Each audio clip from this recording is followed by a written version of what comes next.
All right. Excuse me. I started the video and took a wrong breath there. Sorry about that. All right. We're at Nordic Fords, shooting some one-on-one, trying to get the Porthello Cove for the Coastal Classic tournament, but we're taking anything we can get. All right, I go first. So, in one-on-one play, this hole right here, if you bring an extra mile, and if we didn't have a headwind there, you can get over and have really a serious shot at hole-in-one.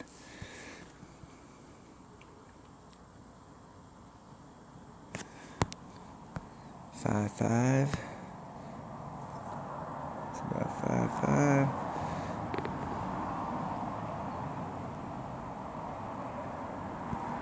Hitting it great on the inside, which may make me hit the rough, right? Woo, that was close. Bring a little bit bigger power ball, and hole-in-one is very possible on this hole. I think of all of the par 4s that are in the game, that this hole right here gives you the best opportunity for a hole-in-one. And the shot that I just took right there is what I play in one-on-one, just because you can play it with a lower level ball. And I'd left... Normally I'd come on these holes, and if my opponent was with a white ball, I'd normally come on these holes with a marlin, because you can get it done with a marlin. But with a bigger power ball like that, it's a little bit easier, so you don't have to do any overpower. But if you come here with a 4 power ball, I know as crazy as that sounds, is you can get it done with a 0 or a 1, 2, or a 3 power ball really easily. But if you come here with a 4 power ball and you've got a tailwind, you can start off on the other side, and you have much more control over where that ball goes as far as trajectory, and you can really get it close. I mean, that close right there. Hit the flagpole close. But of all of the par 4s that are in the game, this hole right here definitely gives you, in my opinion, the best opportunity to get a hole-in-one on a par 4. There are several other ones that are out there that are you have a shot at it. And I've hit several hole-in-ones on par 4s. This is not one of the ones that I've gotten one on, but I've come that close a bunch of times. And it doesn't take a lot of effort to get up there. And you can do it with a lot of different equipment. But in a tournament, if you got tailwind, as crazy as it may sound, and as close as you can get, and let's go look at this. This is Nordic Fords hole 8 par 4. So let's go to courses and go to Nordic Ford. Nordic Ford, if I can spell today. Nordic Fords hole 8 Golf Clash Notebook. Best website online if you play this game. If you play this game and you don't use Golf Clash Notebook as a resource, what are you thinking?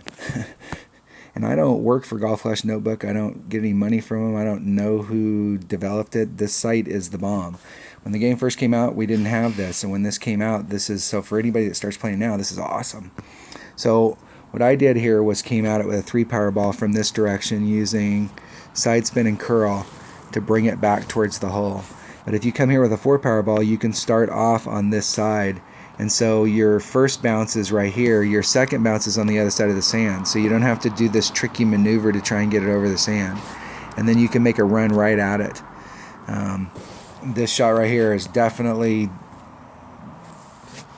boy, that gives you an awesome look. You can come out here. So if you find yourself an expert, or you're in a situation where the wind's going in such a way that this shot is super treacherous, you can hit straight out to this tip. The problem is that the farther you go out into this tip, the narrower it gets.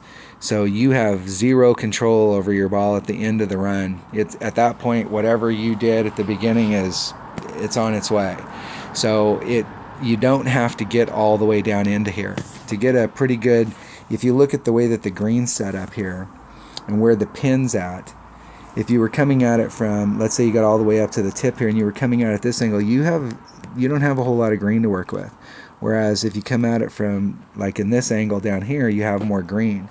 This may be a short iron and this may be a long iron, I'm not sure. This still may be a short iron. So either one of those shots would be good. But if you were setting the shot up and you're doing a short iron shot, if you brought a backspin short iron, the farther you get up in there, it's not going to matter. But if you brought a Hornet, let's say, and it doesn't have a lot of backspin, giving yourself more green to work with is going to be beneficial. But you don't have to get all the way up in there. But if you go to this side right here, the best that you're looking for is either a short iron or a long iron shot. Whereas if you come up here, the risk is that you'd get caught up down in this, but it's easy to get on from there. And you got a lot of green to work with. But the reward would be is that you get on the green and you get closer, you get a hole in one. So I'm a big fan of saying that this is A and this is B. I'm a big fan of A every time. But if you're in the upper divisions, with the way the wind goes, B may be the option, and then you've got that nice chip in.